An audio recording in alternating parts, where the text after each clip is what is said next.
मैं हूं विवेक श्रीवास्तव। नमस्कार। अब राहुल गांधी इन दिनों 2024 के लिए विपक्षी गोलबंदी में जुटे हुए हैं, लेकिन उनकी मां सोनिया गांधी को इसके साथ साथ राहुल गांधी की शादी का भी जिक्र है, उनकी फिक्र भी है। इसका इजहार सोनिया ने पहली बार कैमरे पर किया, वो भी हरियाणा से उनके घर आई महिला किसानों के सामने।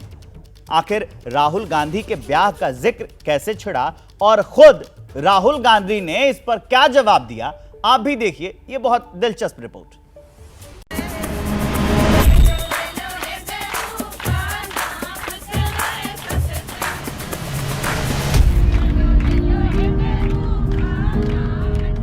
शादी कर रखे राहुल की। आप लड़की ढूंढ लो ना, हो जाएगी। तो सोनिया गांधी ने अपने दिल की बात बता दी है। सोनिया गांधी को बहू की तलाश है। सोनिया गांधी को अपने बेटे राहुल गांधी के लिए लड़की की तलाश है। शादी कर रखे राहुल की। आप लड़की ढूंढ लो ना, हो जाएगी। राहुल गांधी के ब्याह की बात फिर छिड़ गई है, लेकिन इस बार वो जिक्र बेहद मासूम अंदाज में छिड़ा। हुआ ये कि राहुल गांधी ने हरियाणा के सोनीपत की कुछ महिलाओं को दिल्ली में अपनी मां सोनिया गांधी के घर पर बुलाया। आपने दिल्ली देखी है? नहीं देखी? ना जी, हमने दिल्ली नहीं देखी। तो फिर दिल्ली तो दिखानी पड़ेगी आपको। हाँ ठीक है जी, मैं आपके घर आऊंगी आपके भाई के साथ। इससे उत्साहित ये ग्रामीण महिलाएं अपने साथ कोई शुद्ध देसी घी लेकर आईं, तो कोई लाया घर का बना अचार। नमस्कार जी, अच्छे हैं?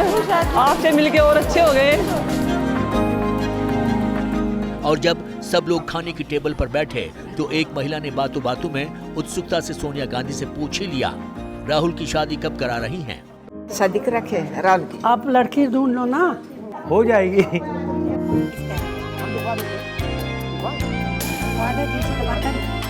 ये वो महिलाएं हैं जो कि राहुल गांधी से मिली थी। नहीं देखी? ना जी, हमने दिल्ली नहीं देखी। तो फिर दिल्ली तो दिखानी पड़ेगी आपको। हाँ ठीक है जी।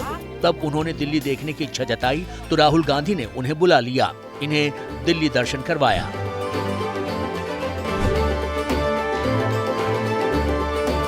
सोनिया, राहुल और प्रियंका गांधी ने इनके साथ लंच किया। नहीं खाते और लहसुन नहीं डालते। राहुल गांधी 53 बरस के हो चुके हैं और अभी तक सिंगल हैं। वैसे ये पहली बार नहीं है जब हाल के दिनों में राहुल के ब्याह को लेकर बात छिड़ी है। इसी साल 23 जून को पटना में जब विपक्षी पार्टियों की पहली बड़ी मीटिंग हुई थी तो प्रेस कॉन्फ्रेंस के दौरान तब ठहाका गूंज उठा जब लालू प्रसाद यादव ने अपने चित परिचित चुटीले अंदाज में ब्याह को लेकर राहुल गांधी को एक सलाह दे डाली। और अभी भी समय गया बीता नहीं है, शादी करिए और हम लोग बराती चलें और शादी करिए, बात मानिए। तो लालू राहुल गांधी की शादी में बाराती बनकर जाने को तैयार बैठे हैं। हालांकि लालू यादव ने राहुल गांधी की शादी के बहाने एक राजनीतिक विमर्श छेड़ा था, लेकिन भारत जोड़ो यात्रा के दौरान भी राहुल गांधी का शादी वाले सवाल से सामना हुआ था। Are you planning to get married anytime soon? Well, No marriage on the when the cards. right girl comes along, I get married. Are you looking for one? I mean, if she comes along, she comes along. Yeah. इस तरह करीब 6 महीने पहले राहुल गांधी ने बता दिया था कि वो अपने जीवन संगिनी के रूप में किस तरह की लड़की की तलाश में हैं। लेकिन सोनिया गांधी की बात से लग रहा है कि उनकी बहू की तलाश अभी जारी है। शादी कर रखे राहुल की। आप लड़की ढूंढ लो ना। चलिए अब खबरों में आगे बढ़ते हैं। प्रधानमंत्री नरेंद्र मोदी ने तीसरे टर्म की जो हुंकार भरी थी, उस मिशन को हासिल करने का ब्लूप्रिंट सामने आ चुका है। बीजेपी अध्यक्ष जेपी नड्डा ने आज अपनी नई टीम का ऐलान कर दिया। यही वो स्पेशल 38 है जिसके ऊपर पीएम मोदी की हैट्रिक को मुकम्मल करने का अहम जिम्मा है। 2 दिन पहले तीसरे कार्यकाल की हुंकार और अब 2 दिन बाद उस नई टीम का ऐलान जिसके दम पर वो मिशन पूरा होना है। ये है वो बीजेपी के स्पेशल 38, बीजेपी अध्यक्ष जेपी नड्डा की वो टीम जो कि मिशन 2024 के लिए छांटी गई है।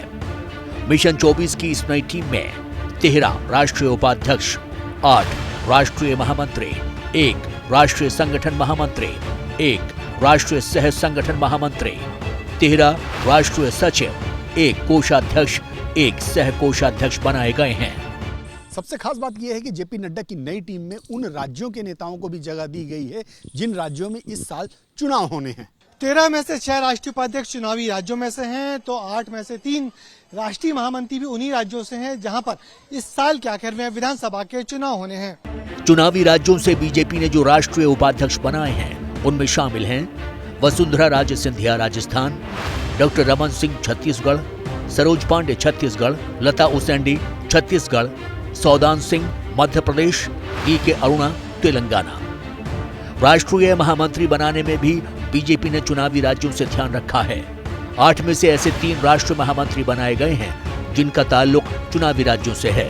कैलाश विजयवर्गीय मध्य प्रदेश, सुनील बंसल राजस्थान, संजय बंदी तेलंगाना। इसके अलावा 13 में से 2 राष्ट्रीय सचिव भी चुनावी राज्यों राजस्थान और मध्य प्रदेश से बनाए गए हैं। पार्टी के वरिष्ठ नेतृत्व ने जो जिम्मेवारी दी है, हम सब लोग उस जिम्मेवारी को पूरी मेहनत के साथ इसको पूरा करेंगे और पार्टी के बड़े वरिष्ठ नेतृत्व का मार्गदर्शन और उनका सहयोग निश्चित रूप से जो लक्ष्य हम सबके सामने है 2023 की 5 विधानसभा चुनाव का और 2024 के लोकसभा चुनाव का, निश्चित रूप से भारतीय जनता पार्टी राष्ट्रीय जनतांत्रिक गठबंधन विजयी।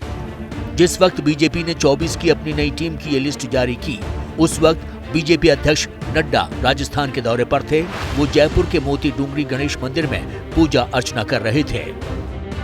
केरल से कांग्रेस के दिग्गज नेता AK एंटनी के बेटे और हाल ही में कांग्रेस छोड़ने वाले अनिल एंटनी को बीजेपी ने राष्ट्रीय सचिव बनाया है। यही नहीं, BL संतोष बीजेपी के संगठन महामंत्री बने रहेंगे।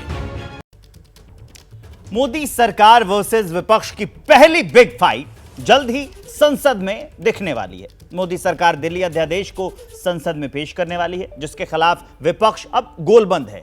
अब सवाल यह है कि आने वाले हफ्ते में संसद में क्या होगा? क्या सरकार दिल्ली वाले बिल को पास करा पाएगी?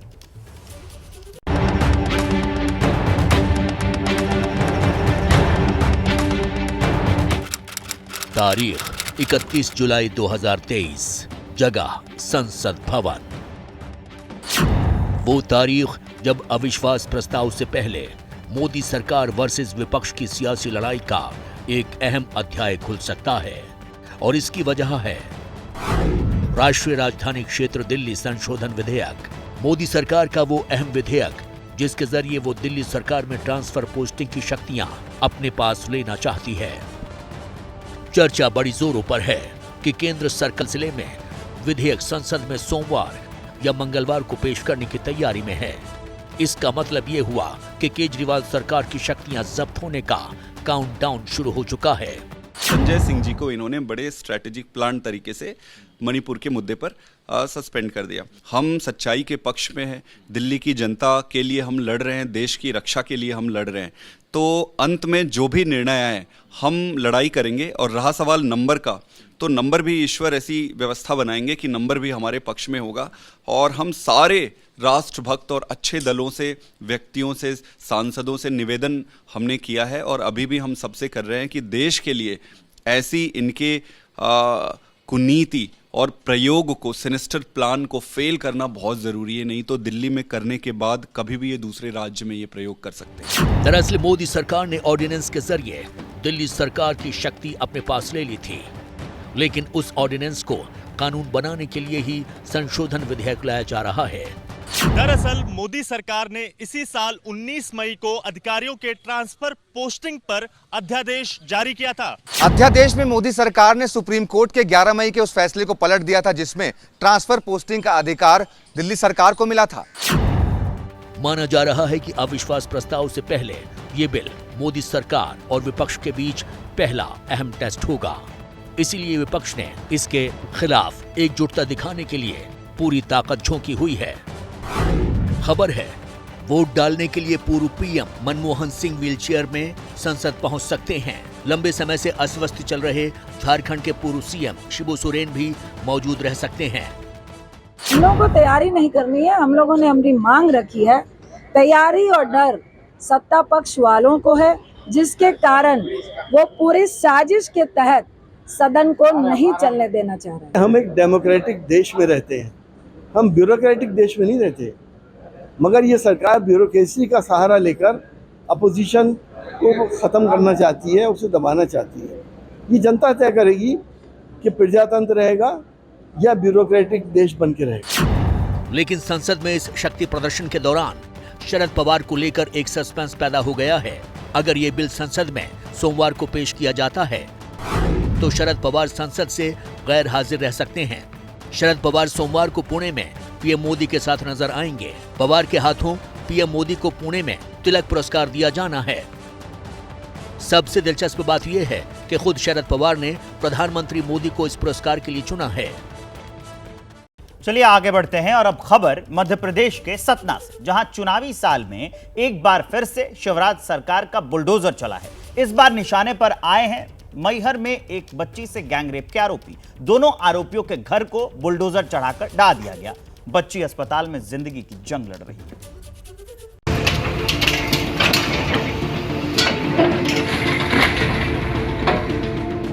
चला बुलडोजर और ढहने लगा मकान।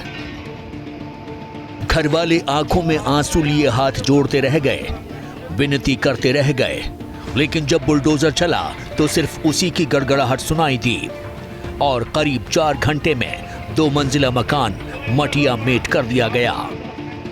ये बुलडोजर चला है बच्ची से रेप के आरोपियों के खिलाफ और जगह है मध्य प्रदेश के सतना का मैहर। मैहर बलात्कार कांड के आरोपियों के घर गिराए गए हैं। हम ये एक आरोपी अतुल है, उसके घर के सामने आप देख सकते हैं कि प्रशासन की कार्यवाही चल रही है। यहाँ पे जेसीबी मशीन है, आगे का पूरा जो घर था बुरी तरह तोड़ दिया गया है। और ये अतुल मैहर में मैहर माता के जो मंदिर की गौशाला समिति है उसमें काम करता था और उसने और रवि ने मिलकर इस जघन्य कार्रवाई को अंजाम दिया। इसके बाद प्रशासन ने 24 घंटे के अंदर कार्रवाई की है, उसके घर को जमींदोज किया है। रवि का घर भी गिराया है, अतुल का घर भी गिराया है। मासूम बच्ची से दरिंदगी के जो आरोपी हैं उनमें से एक है रवि चौधरी, जो कि मैहर के उदयपुर का है, और दूसरा है मलियान टोला निवासी अतुल बढ़ोलिया। ये दोनों आरोपी गिरफ्तार किए जा चुके हैं, लेकिन प्रशासन के अधिकारी आज बुलडोजर लेकर उनके घर पहुंच गए। मतलब कह रहे थे कि फंसाएंगे, तो सोच रहे थे कि अब मैं इसे रेप केस में फंसाऊंगा। धमकियां दिया करते थे, जहां उनका मोबाइल रखा है, जहां भी पुलिस स्टेशन में रखा, कहां पे रखा है, उनमें रिकॉर्ड है बातें, आप निकलवाइए। क्योंकि जिसके साथ होता है वो जानता है। मीडिया वाले लोग या प्रशासन जनता यही सोचेगी कि नहीं जुर्म उसी ने किया है, और इतना मारे भी हैं शायद, मुझे तो अच्छी तरह से भी मालूम नहीं कि बात क्या है। पुलिस वाले गिराए साहब, हाँ 8-10-15 जने रहे हैं, मैडम भी रही है। आपको मालूम है घर क्यों गिराया गया है? वो लड़का की वजह से गिराया गया। हाँ। आरोपी अतुल बढ़ोलिया और रवि चौधरी दोनों के घर अब मटियामेट हो चुके हैं। प्रशासन कह रहा है कि आरोपियों के घर बगैर अनुमति के बने थे। थाना मैहर में एक आपराधिक प्रकरण दर्ज हुआ है, 2 आरोपी हैं उसके, और विभिन्न धाराओं में केस दर्ज किया गया है। जो आरोपी हैं उनके मकान भी बिना अनुमति के बने हुए थे। नगर पालिका द्वारा उनको नोटिस दिया गया और आज उनके मकान हटाने की कार्रवाई की गई है। मैहर में 12 साल की लड़की के साथ दिल्ली के निर्भया कांड जैसी वारदात हुई। उस बच्ची का अपहरण करके उसके साथ गैंगरेप हुआ। रीवा के संजय गांधी अस्पताल में भर्ती उस बच्ची को बचाने की कोशिशें चल रही हैं। काफी क्रिटिकल कंडीशन में लाई गई थी, बातचीत करने की स्थिति में नहीं थी, फिजिकल एवं मेंटल ट्रॉमा हुआ था बच्ची को, तो बात नहीं कर पा रही थी। फिर उसका वरिष्ठ चिकित्सकों की टीम ने ऑपरेशन किया सेम डे, और अभी उसकी स्थिति ऑपरेशन के बाद से इम्प्रूव हो गई है। इस सनसनीखेज वारदात से धार्मिक नगरी सन्न रह गई है। आरोपियों पर पॉक्सो एक्ट लगाया गया है।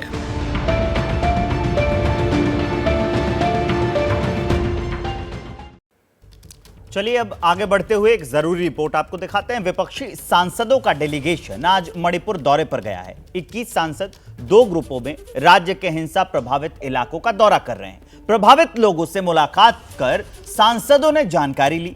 बीजेपी के नेता कह रहे हैं कि विपक्षी नेता टूर करने के लिए गए हुए हैं। रिपोर्ट बनाई है।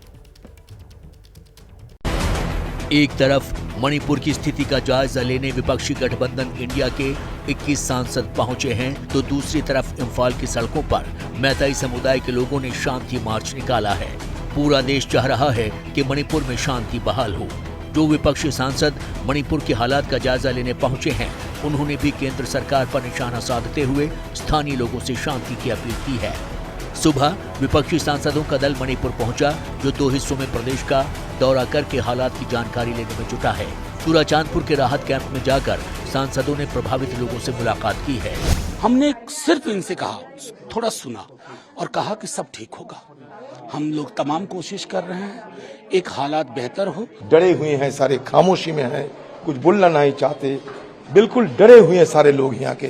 2 ग्रुप्स में सांसद बांटे गए हैं। ग्रुप ए में कांग्रेस संसदीय दल के नेता अधीर रंजन चौधरी, आरजेडी के मनोज झा सहित 10 सांसद हैं, तो ग्रुप बी में जेडीयू अध्यक्ष ललन सिंह, आरएलडी अध्यक्ष जयंत चौधरी सहित 10 सांसद हैं। गृह मंत्री जी, आपको स्मरण होगा कि जब मणिपुर में हिंसा हुई उसके महीनों बाद गृह मंत्री जी मणिपुर आने का साहस किया, जबकि ऐसा नहीं है, वो देश के अन्य भागों में घूम रहे थे। ये भी सही है कि सभी इंडिया पार्टी साथ मिलके एक प्रयास कर रही हैं। मुझे पूरी उम्मीद है और विश्वास है कि सकारात्मक दिशा में ये बात जाएगी। 16 विपक्षी दलों के 21 सांसदों के इस मणिपुर दौरे को लेकर बीजेपी हमलावर है। पार्टी कह रही है कि बंगाल और राजस्थान का दौरा भी इनको करना चाहिए। मणिपुर जब जलता था, कई महीनों बंद रहता था, सैकड़ों लोगों की हत्याएं वहां पे हो गई। 6-6 महीने मणिपुर बंद रहता था, तब इनके मुंह से आवाज नहीं निकलती थी, मुंह में दही जम जाता था। इस समय इस सियासी पर्यटन की आवश्यकता नहीं है। मणिपुर की जो समस्या है, जो इस समय कंट्रोल है, नियंत्रण में है, उसको क्यों भड़काने की नीयत रखते हैं। मणिपुर की राज्यपाल अनसुईया उइके ने आज चूराचांदपुर में राहत कैंपों का दौरा किया और हिंसा प्रभावित लोगों से मुलाकात की।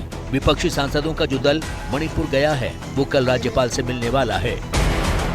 उधर इम्फाल में मैथई समुदाय के लोगों ने शांति और एकता के लिए बड़ी रैली निकाली है, जिसमें सैकड़ों लोग शामिल हुए। मणिपुर में मई महीने से हिंसा की शुरुआत हुई। पिछले दिनों जिस वायरल वीडियो के बाद मणिपुर की राजनीति गर्म हुई, उसको लेकर सीबीआई ने केस दर्ज करते हुए जांच शुरू कर दी है।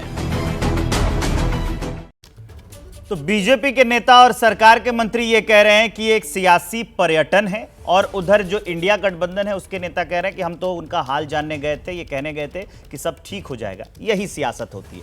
एक बड़ी खबर जानिए उत्तराखंड से आ रही है। उत्तराखंड के जोशीमठ में बद्रीनाथ राष्ट्रीय राजमार्ग बंद हो गया है। भारी बारिश के चलते लगातार सड़क पर मलबा आ रहा था। बार बार पहाड़ी से हो रहे पत्थरों और बोल्डरों की बरसात थी। सड़क के दोनों ओर वाहनों की कतार इस समय लगी हुई है। ये बड़ी अपडेट हम आपको बता रहे हैं। उत्तराखंड का जोशीमठ, वहां पर बारिश हुई, बारिश के बाद लैंडस्लाइड, और लैंडस्लाइड के बाद जो तस्वीरें आ रही हैं वो डराने वाली हैं। लंबी लंबी लाइनों में गाड़ियां खड़ी दिख रही हैं, सड़क पर पत्थर दिख रहे हैं, बोल्डर दिख रहे हैं, मलबा दिख रहा है, इसीलिए यातायात बाधित। ये तस्वीरें देखिए, डराने वाली। रास्ते में कोई गाड़ी जा रही हो और ऊपर से बोल्डर गिर जाए।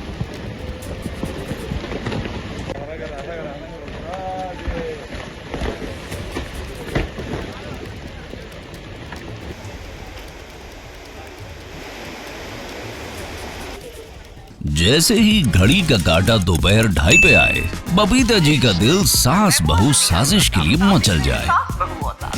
और ये है इनकी बहू, पूरे दिन ऑफिस की टेंशन हो जाए गॉन जब ये करें अपना फेवरेट शो फ्री टाइम पे ऑन।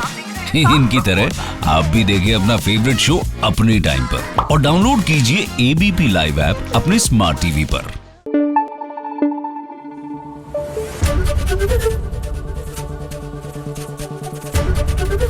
एबीपी न्यूज आपको रखे आगे।